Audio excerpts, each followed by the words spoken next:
Now on Podcast City Radio, it is time for Peter Salerno and Happy Business Radio. A captivating hour of fun, interesting guests, comments and advice from business professionals, leaders and entrepreneurs. We discussed ways to start, build and increase your business. On Happy Business Radio, Podcast City Radio and the Podcast City Podcasting Network. Now let's welcome Peter Salerno.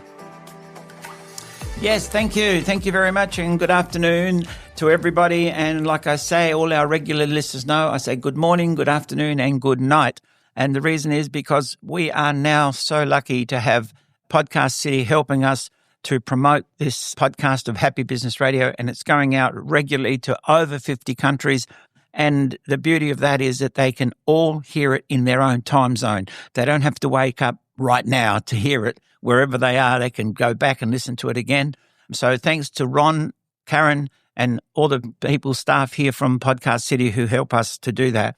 And this evening, I've got another special guest that I'll introduce in just a little while. But I do want to say thank you so much to my friends in India, especially sending me quotes regularly. I have a guru from over there who sends me quotes literally every day. And of course, a couple of people from Nepal who have been sending me pictures and videos and them dancing their festivals. I think they look like they're all drunk, but it's quite interesting to see the different festivals that people are doing, and they send me a message on Facebook or, to let me see what they're doing. So thank you so much for keeping in touch.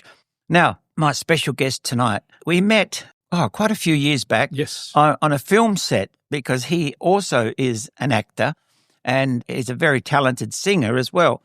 But we met on a film set and we acted together. We were on another set where we were having dinner together across the table and stuff like that. And just a few weeks back, we were in another movie together that'll be coming out later this year. So, Norman, thank you so much for coming in. It's Norman Sheun or Sheun? Sheun. It's Sheun, Sheun, which is like Norman is Chinese descent, but the Sheun is more German name, isn't it? Well, German is spelled differently. Yeah. German spelled S-C-H-O-U-N. But pronounced similar. Similar. Yeah. And the German schön means fine or beautiful. Yeah, schön. Yeah. And my Chinese ancestry name, Sheun, means noble. Noble. Oh, well, you are very noble. And it's Norman Noble. How better is that? Look, thank you for coming in. I mean, thank you, Peter. Look, it's a real pleasure to catch up and being able to act together. And also, it was really good because we had a whole day where we could just sit like we did around a table and just chat it all day. Indeed. So it was good. It was catching up on each other and finding out what you do, what you love, and all the rest of it. Now, at the moment, you are an architect and you've been running an architecture business for quite a while. So tell us about what you're actually doing. Right. Now, by a professional job, I'm a registered architect, which means I'm licensed to practice my architecture in South Australia. Now, my history was I was born in Hong Kong, but I grew up in England. Okay. And I went to school in England and since I was about 15. And so that is a long time ago. Yeah. And with opportunity, I moved to South Australia. And then I went to finish my university with the University of Adelaide. Yep. And graduated and then never looked back. Good on you. Well, the best thing you did was come to Adelaide. Yes, I did. Yeah. So you've been running quite a big business for a long, long time. And now, obviously, you were affected by COVID.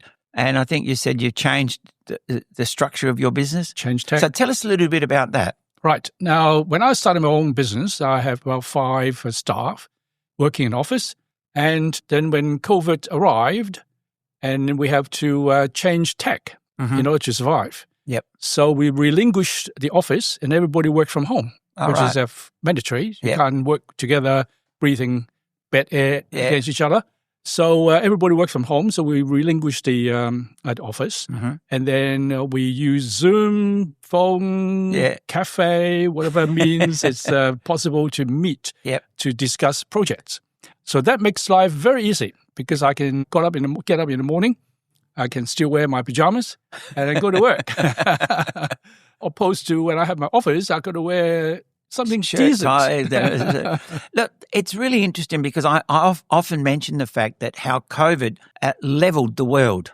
Yes. There's a whole lot of changes, but it happened in all over the world. Like sometimes it just happens in one country or Europe or Asia or here or there or in America. Correct. But the COVID changed the world and everybody was affected worldwide. And so many people don't want to go back to the office. So many people love their job but don't love working with the people they work with, and so many people now are enjoying working from home. And I found out the other day there's quite a few people who now want to go back because they're feeling lonely. They have to get together once or twice a week. Yeah. Well, I found that all my staff, we all found easier, in fact, to work away from the office. Yep. The thing is that you mentioned interrupted. No. Well, the thing is that I always say that you go to the office, you are interacting with everybody else, who's good, right? You can bounce off each other's idea, etc., while you're in the environment of work. But on the other hand is that when you work away from the office, like podcasts and all that, we still see each other on the screen, not necessarily facing each other over the table. Yeah. And then we can have a decent cup of coffee in a cafe. Office machine might not be as good. Yeah. And the other thing that I always say that's tongue-in-cheek, that in the office, sometimes people play office politics. Yes. Oh, well, that always happens. So it's interesting. So tell us, we won't talk about your age because you're younger than I am anyway, but how long have you been running your own business? Right. I started my own business in 1991. Yep. In South Australia after I graduated. Yep. And so I was very lucky.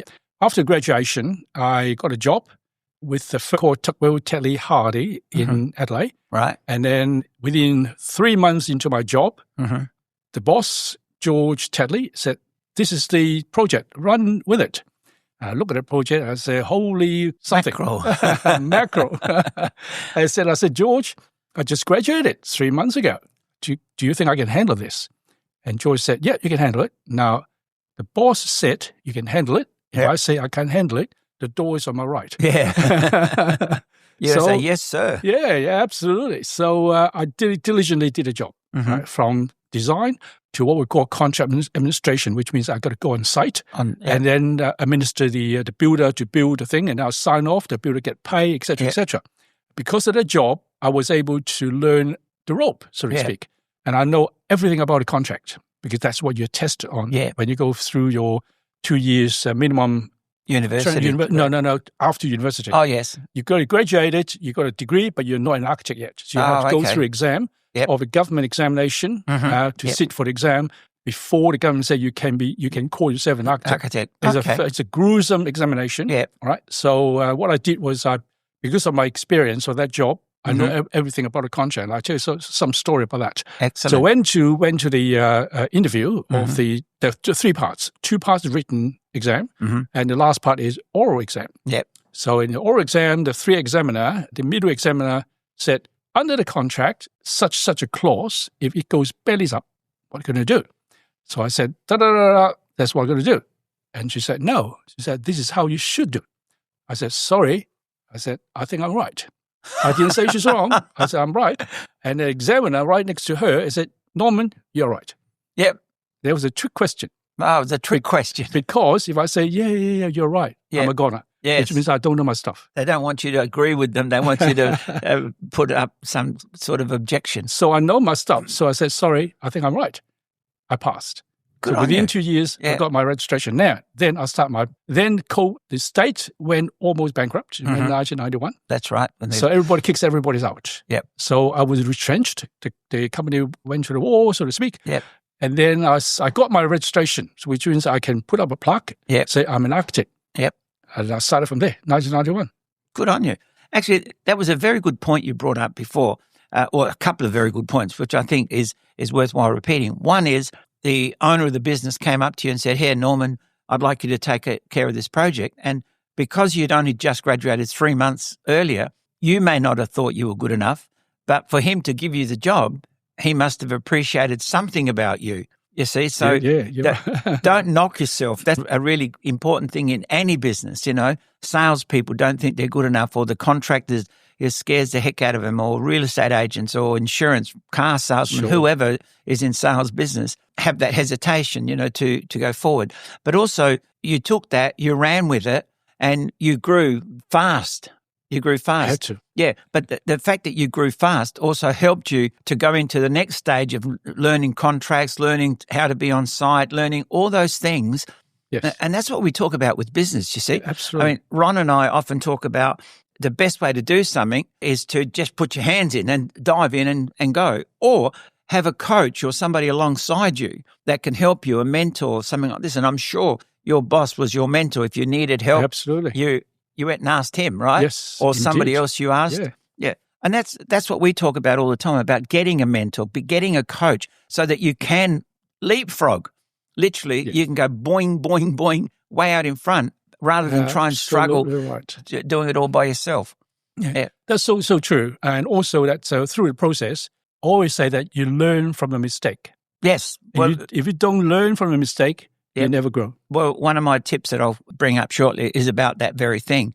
And it's important that I think that you, like I said, run with it. When somebody says, here, do this, or can you do this, instead of saying no, you look at, well, how can I do this? Or what can I do so that I get the knowledge? Or, who else can I ask for help? Precisely. And I think this is a big problem in a lot of businesses, in offices and stuff like that. People say, oh, no, I can't ask, because if I ask, then they think I don't know.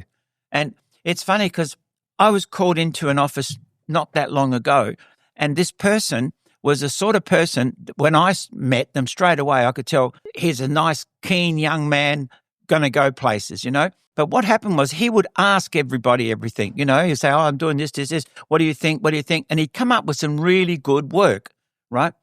But his boss, or one of his supervisors, who wasn't that clever, thought he was no good because he kept having to ask people.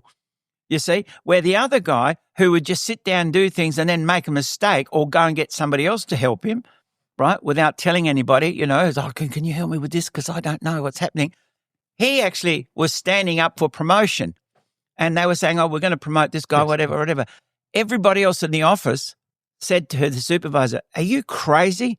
Why don't you invite him? And he said, oh, he doesn't know anything. He's always asking questions. He said, that's why he's going to make a good leader. Yeah. It's interesting. Everybody in the office had picked this young man as the one for the promotion, instead of the leader or his supervisor had picked this other guy because he never had asked any questions. And he said, he doesn't know anything. So true. So true. True. Yeah. I mean, I always say that I can't know everything in life. Mm-hmm. And the best thing is to ask, and someone gives you the answer, and you take note. Well, forever I've been dyslexic, right?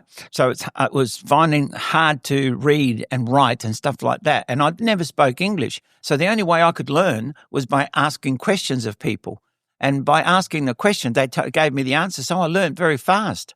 And because I had somebody almost as a coach or a mentor, I say, well, how do you do it? What do I have to do here? What do I have to do here? So instead of trying to work it out myself, by asking somebody, I got the answer straight away. Correct. Yeah. I mean, I say that sometimes, that look at children. Yeah. They ask questions all the time. Oh, yeah. That's how they learn. Daddy, mummy. That's how they learn. And now, what sometimes I'm really disappointed with some parents that shut up.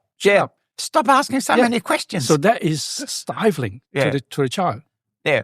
And it's true that it stifles their creativity. It stifles their forward thinking and that sort of stuff is really interesting. Yeah, absolutely. Okay. Look, we're going to take a break and we'll come straight back talking about that, asking questions and learning that way. You're listening to Happy Business Radio with Peter Salerno on Podcast City Radio. Get ready to jot down some fantastic tips and advice with Peter Salerno from Happy Business Radio. Yes, thank you. Thank you so much. And thank you for keep listening to Happy Business Radio from Podcast City. And thank you to all the people around the world who are listening to this program. It is going to over 50 countries around the world. And I get messages from most of them regularly. So I know that there is at least 50 countries that are listening to this regularly. And we've been noted in Australia as being in the top 40. We're at number 11 of all the podcasts in Australia at the moment. So that, of course, is totally thanks to Ron from Podcast City. And like I keep saying all the time, it doesn't matter where you are, Ron can help you with a podcast. And if you are doing a podcast or want to know about podcasting, Ron from Podcast City, he can help you. It doesn't matter where you are. He'll do a Zoom call or whatever, and really, really good at helping. Now, we were just talking with Norman Sheun, and we were talking about how you learn a lot from your failures, or you can learn a lot from failures. And this is a quote which relates to that. It says, there are no secrets to success. It is the results of preparation, hard work, and learning from failure. Absolutely. You know, because, I mean, some people think, oh, you have to be successful, you know, and that. But to get successful, you have to go through a lot of failures. You've got to learn from a lot of failures to improve and to keep looking at how to improve it. Absolutely. So, Norman, tell us about some of I know you've worked on quite a few projects, but you've worked on a couple of iconic projects in Adelaide, haven't you? Oh, I'm very honoured that I got this project in 1994. I was given the opportunity by the government and Telstra to design the Brighton Jetty and the Telstra CMT Tower at Holdfast Bay in South Australia. Yep. There's a district's name, and the project is called Brighton Jetty. Yep. And this is the only jetty along the coast, the west coast of South Australia, has that jetty with the Telstra at the end of the jetty. Right. And I was very honoured, and I was given the opportunity to design the Telstra Tower at the end of the jetty. Yep. Now, that tower is a telecom communication tower to serve certain areas in the district to receive mobile phone. Yep. And I think I mentioned the iconic image of the jetty. If you fly over the jetty, you see a Celtic cross image.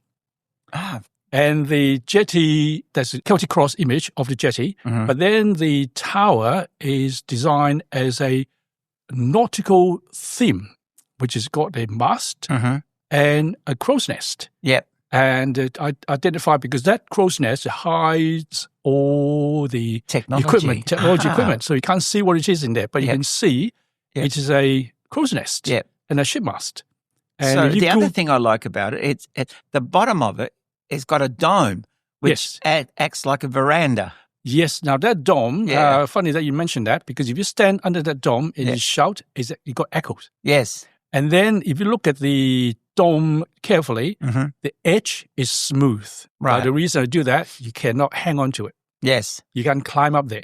And that's been successful. Nobody can climb up there, but hang on to the edge and try to jump over it. No, you can't, because that was how it was designed.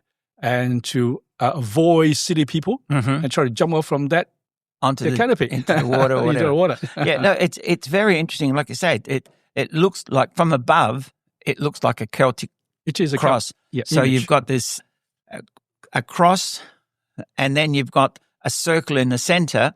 And this one here, the circle in the center, is actually the tower that you're looking straight down on. Correct. Yeah, and there are two other elements in there. Yeah.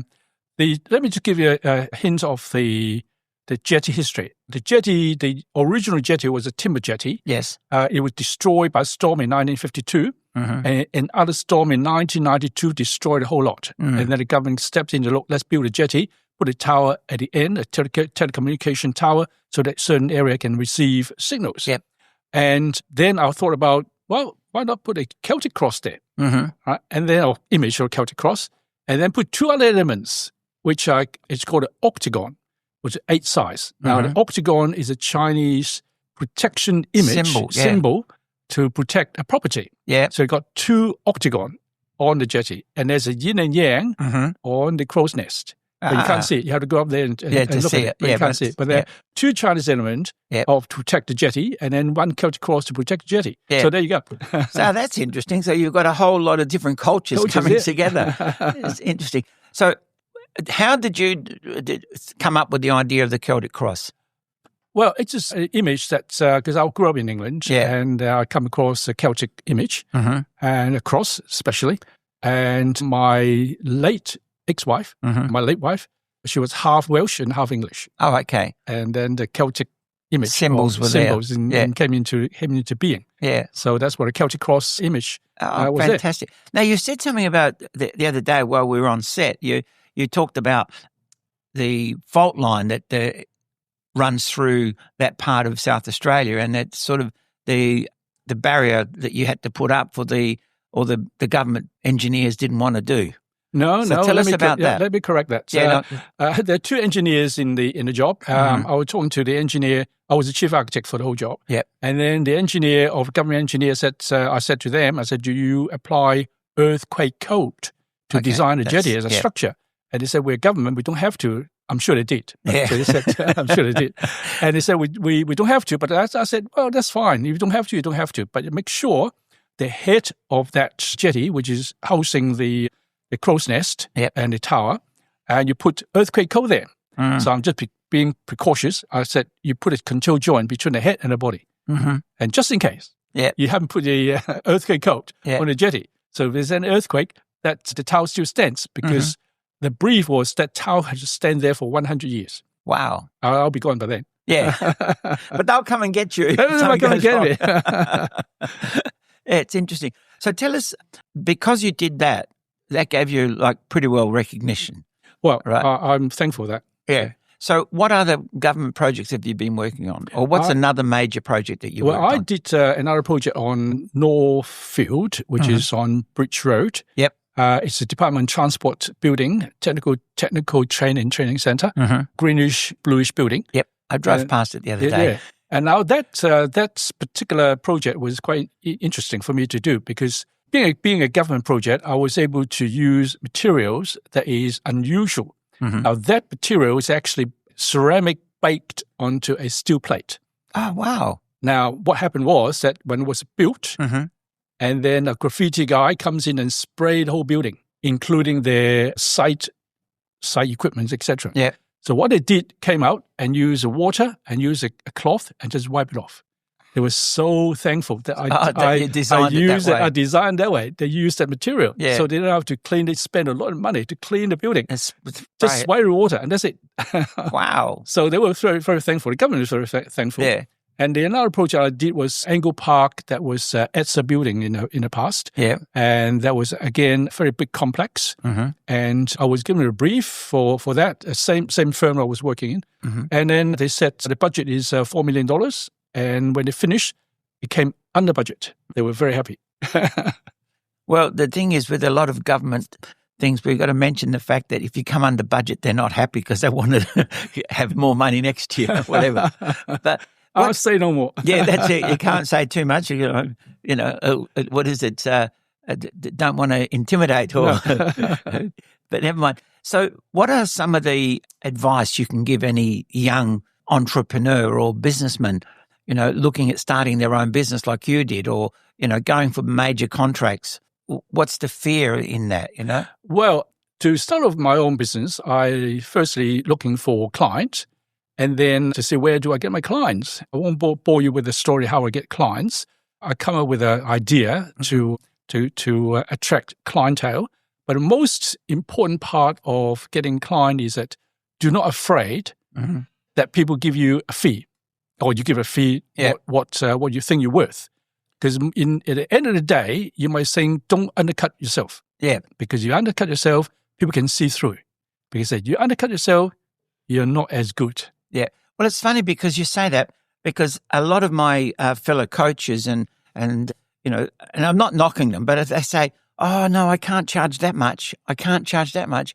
And then others have got like a minimal budget, and then they've got what they call a top package budget, you know, and they don't even ever talk about their top package because they're afraid of doing it, you know. Yeah. Now, I remember years ago when I was doing insurance, for example, I would say to somebody, you know, can you afford $10 a week? And they'd say, oh, no, I can't afford 10. And so all my other friends and associates would say, oh, what about 5?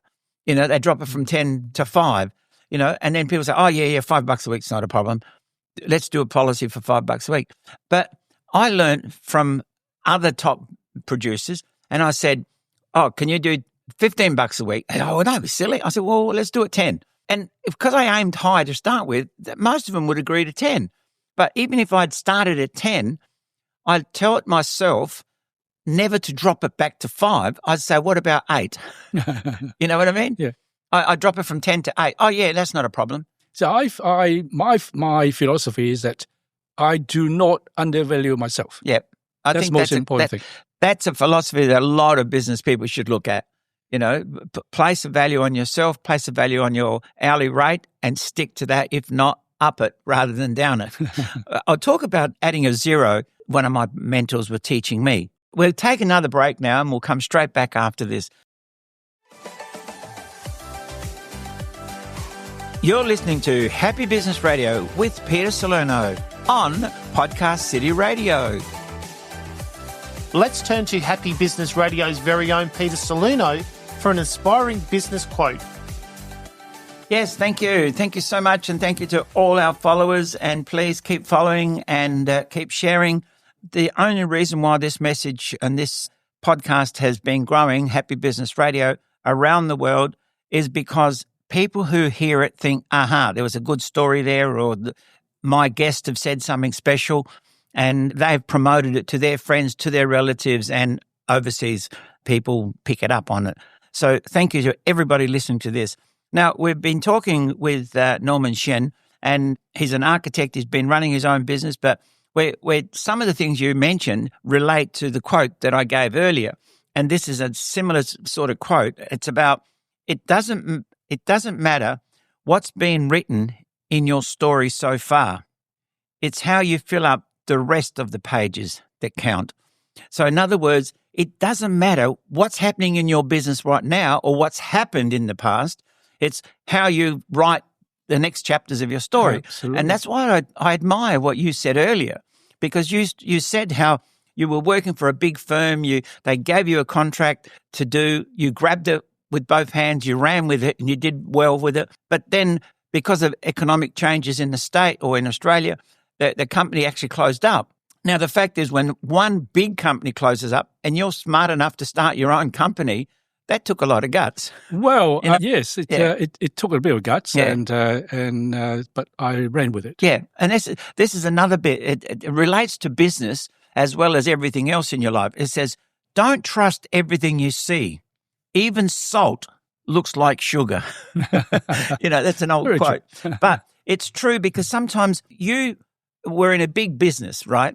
They crashed, it closed down, whatever you want to call it. They closed down. Now, most people think, if they can't make it and they've been going for so long, how am I going to do it? I might as well crawl under a stone and hide until the economics got better or something, or take a lower job. And just before the break, we were talking about valuing yourself, valuing what you do. And I admire what you did because you said, well, I'm good. I've done these sort of projects. Whether they're here or not, I'm going to go out and get similar projects. Yeah, I think how I see it is that using analogy of a bushfire. Yeah. And a bushfire burns off everything. Yep. But there's no new growth. And that's you are the new growth. Yeah. If you think of yourself, value yourself and understand your ability, then to grow, then you're the new growth in the forest. In the forest. Well, in Australia, and especially in South Australia, we are the driest state in the driest continent in the whole world. Correct. So wherever you are, just remember, South Australia is the driest place in the world. But what happens is when we do have fires, bushfires as we call them, forest fires is whatever you want to call them overseas, with our gum trees, right, the only way that the gum nut opens up is after it's been heated up. And normally it needs a big fire to heat it up or a lot of hot air to bust it open. And we find that the gum tree especially is a really good symbol because after the fire has come through, it sort of cleans the tree of all its bark and all the dead leaves, and then it regenerates itself. Right. And all the buds that were on the floor, on the ground, regrow. And the grass shoots up very quickly with only a little bit of rain. You get a huge amount of growth. Yeah. And that's the same what happened to you. That's what's happened to people who don't go, oh, my God, there's a big bushfire, I'm going to hide under a rock. Or this company went bankrupt, and if they went bankrupt, the economy's so bad. And yet in low economies, some businesses have started and have grown huge. Yes, correct. Yeah. I mean, to me, grab the opportunity in both hands, as you said, and run with it. I always say you never know what's around the corner. Yeah. And the opportunity around the corner, it could be disastrous around the corner, but as long as you recognize that disastrous event, you learn from it, then you grow from it. Well, let me ask you something. Talking about growing from it, when you were a little kid, what did you want to do? Do you have any idea, like you were born in Hong Kong, then you went to England. Did you have any idea what you wanted to do? Not really. In fact, when I finished my A-levels in England, I went to Hull, which is northern England in the Yorkshire, that they do naval architecture, because I did like shipbuilding at one time. But then I decided not to go for shipbuilding. Yeah. And then, so my father financing me, of course, then when I was in England. So he wanted me to go into medicine. I got enough point to go to medicine, but I said, no, I don't want to see sick people every day. And so he said, well, could you do accounting? Yep. Come back and help me. But then I did accounting, but I didn't like it. So I went back to my love of that is architecture. Architecture, yeah. So what are some of the other projects that you did that you can talk about? At the moment, I've done a few projects overseas as well, hotels, and I did a urban planning in northern China, a place called Qingdao, which is Qingdao is a sister city to Adelaide. And I did a urban planning exercise there. I was very lucky. I'm very honored.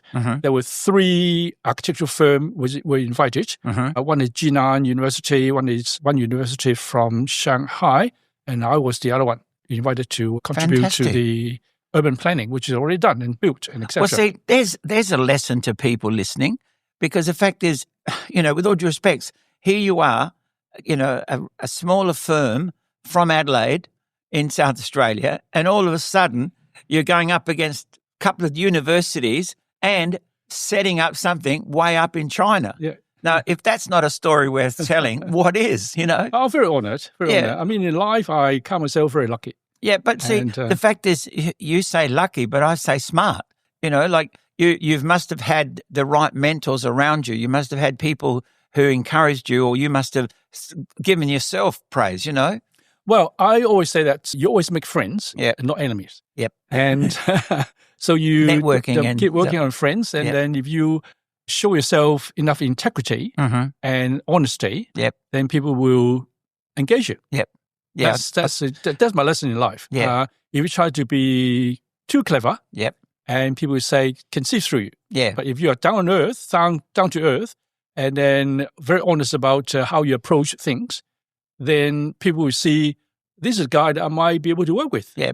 I find, a lot of people, unfortunately, their ego gets in the way. So once they have achieved something, look at me, look what I've done, whatever. I mean, I know that I've been successful in other areas, but I've used that to help me build more and more and more, building blocks sort of thing, to the next level. And I'm always looking at what's next, what's coming up. That's why I admire what Ron's been doing, because he and I were working in a radio station for a while, and we were working there. He was doing the panel. Then he started his own show. Then he built and built and built. Then he found out about podcasting and doing that. And he said, hey, we should do a podcast. I said, what's that? So, thanks to Ron, we got into podcasting. Well, he got into podcasting, and I said, I'm first. So we've been working together for the last 5 years or more. Yes. And like we're looking at ways of improving all the time. Sure, yeah. And the thing is that, like, I've been in business for the last number of years, and I never advertise, let's say, right, to put on a newspaper or anything like that. But I got projects in northern China. In fact, I got a project coming up in Romania. Wow. Of all places. Yeah. And so it's a power station that need someone to design it, but I'm not designing the electrical power, but just designing the building. Yeah. So hopefully now the project will require me to go there maybe early next year. Yeah. Even not to the end of this year. Yeah. I still haven't set a date yet.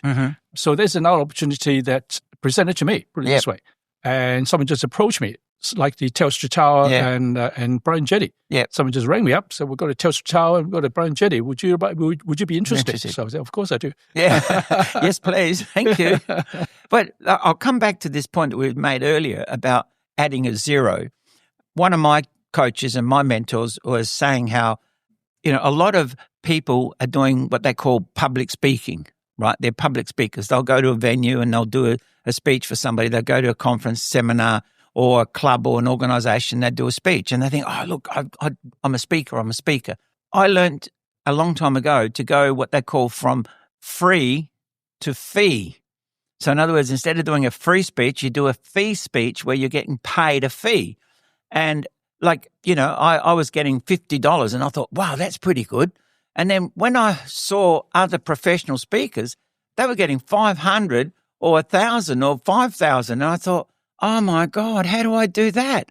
And again, I went to ask somebody. I went to do the studies. And all of a sudden, I went from a $50 fee, I put a zero at the end of it, and I made it 500. And I thought, oh my God, who's going to pay me 500? But then I realized when I looked at other people that were getting $500, with all due respect, and I'm not being egotistical, I'm saying, hang on a minute, I'm not getting anything from their speech. I came away with no notes. I came away with nothing to take away. And then people heard me and said, hey, look, you got a different personality, you got different presentation skills. Let's have you at our next conference. And then when I went and do another conference, they said, hey, hang on a minute, would you do our next conference or will you do our conference? And I thought, yeah, okay. And I kept adding a zero to the end, and I upped my price according to what I thought. And then I went and did this seminar and the guy said, look, you should be charging $5,000. It's a long time ago. He said, you should be charging $5,000 where I was charging 2 and 3. And I thought, oh, no, like me, what? And he said, look at this. This other speaker has come from Sydney, right? They've flown him into Adelaide, for example. They paid him $5,000 per speech. Plus, on top of that, they paid him accommodation, fares and travel and meals and everything included. That would have cost them something like about $7,000 to $8,000 to get this speaker to fly in. So they would have paid a round figure of $8,000 just to get him here. Yeah. And I thought, what? They paid me $2,000. That's it. I'm going to bump my fee up, And that's what made me realize. But until I got a coach or a mentor or looked at what other people were doing, I stayed small, And then interesting, like you're saying, I really admire the fact that you're going to Asia and Europe and doing projects up there. Well, that's an opportunity. Yep. As I said, so important to me. What you just said that you know your value. Yeah. Well, that's it. We'll come back and talk about that. We need to take a break now. We're starting to go over time. So thank you. You're listening to Happy Business Radio with Peter Salerno on Podcast City Radio. Yes, thank you. Thank you to everybody that's listening right through to the end now, and we're almost there. We've got another few minutes to go. But the time has just flown like it always does, especially with my special guest here, Norman Sheun. And Norman is an architect. He's been working, studied from Hong Kong originally, studied in England, came to Australia, finished architecture here, and then worked for a major big firm and then left and started his own business and hasn't looked back since. And he's made some very, very major projects here in Adelaide and across the state. He also does, commercial, residential properties as well. And you've got a plan or you've made some work in China as well? Yes, I did 2 major exercises in northern China, a place called Qingdao and in Shandong province. Yep. One is a hotel, and the other one is urban planning. Oh, right. Which is quite a large urban planning in northern China. Right. So, so that was very, very honoured. Yeah. So obviously it's interesting that somebody from Adelaide gets picked to go up there. You think it's usually some of these big American companies, European companies or local companies. And, you got to admire the fact that you got there, very honoured. because of your reputation. I suppose it's word of mouth. I always say that the best advertising is your word of mouth. Always. And you present yourself honestly and diligently, I always say it, and I always say being humble. Yep. Well, look, Norman, tell me then, how did you end up getting asked to do something in Romania? Well, it's a person that I know of for a long time. They were doing some project in Romania, primarily is solar panel and solar batteries. Oh, yeah. So they're manufacturing in Romania and then building a power plant for a solar power plant in Romania. And so they asked me if I would be interested to design a building for them. So there we go. That's pretty good. That's pretty good. I mean, you've got to admire the fact that somebody from Adelaide, right? I'm not knocking Adelaide, but I'm just saying Adelaide's always been the little sister of all of Australia. The rest of Australia thinks that they're bigger and more important than the rest of it. And yet we've got, the first engineer from Adelaide has been world-renowned. The best architects are world-renowned. We had the first astronaut from Adelaide, So we've had some of the best coming from Adelaide. We're very quiet in Adelaide, in South Australia, but I think people can see that there are people that can do things around the world. I think they call us the quiet achievers. The quiet achievers. But we do. We really achieve. And it's interesting because wherever you are in the world listening to this podcast, stick your head up, look around, and you'll find some Australian. And most of the time, they've come from Adelaide. With all due respects, Flinders Medical Centre, right? University, the Adelaide University, University of Adelaide, the South Australian University. Now, at the moment, several of these big universities in Adelaide or in South Australia are merging. So when these 3 or 4 universities merge, it'll be one of the biggest universities in all of Australia and equivalent to some of the biggest in the world, which is quite interesting that little old Adelaide will have one of the biggest universities. Yeah. So what's the next project that you'll be working on? At the moment, I've got 2 residential projects, 2 private residents. The budget is about, one is being built right now.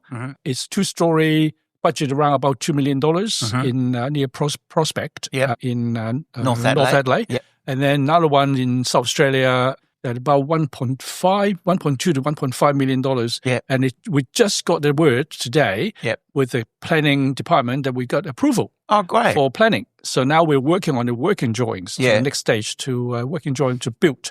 So that is another interesting building that I'm doing. So these are, I do not knock back any projects, big or small. Well, the thing is, because you've got staff that you can say, you do that and will delegate to. I'm the main designer. I'm the main person to overall the design of the project. And then I delegate to my other staff to carry on. Put it this way. I can't do everything. Yeah, well, that's a very interesting point, because too many business people think they have to do it all, and this is what I've always said, and I've said it over and over again, and I'll keep saying it. If you can't be expected to do it all, so don't even try and do it all. Get somebody who's better than you to do that. Absolutely get somebody correct. Who's better than you to do the accounting. Get somebody who's better than you to do the architecture. Get somebody who's better than you to do the mechanical repairs. You don't need to do all the mechanical repairs. Get a mechanic. Get an accountant, get a lawyer. Absolutely right. Yeah. I mean, the big I can see that there are some big businesses. The guy who runs the business, he or she doesn't go around to the shop to do everything. That's why they're dedication. Big. That's why they're big, because most people think it's mine. I've got to do it all. Share it. And they're under pressure all the time. Yeah, that's right. We're under pressure because we've finished our time. So thank you so much, Norman. It's been a pleasure having you here. It's a pleasure. It's all mine. It really has. It's been fantastic. And of course, thank you, Ron, from Podcast City. And thank you to everybody that's listening to this program regularly, and especially everybody that shares it. So please keep sharing it, because we just want to help more and more people be happy. Thank you and goodbye.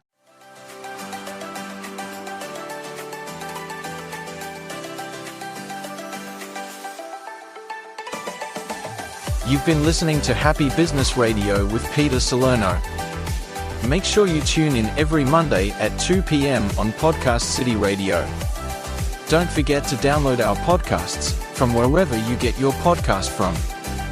Make sure you like, share, follow and subscribe so you don't miss a thing.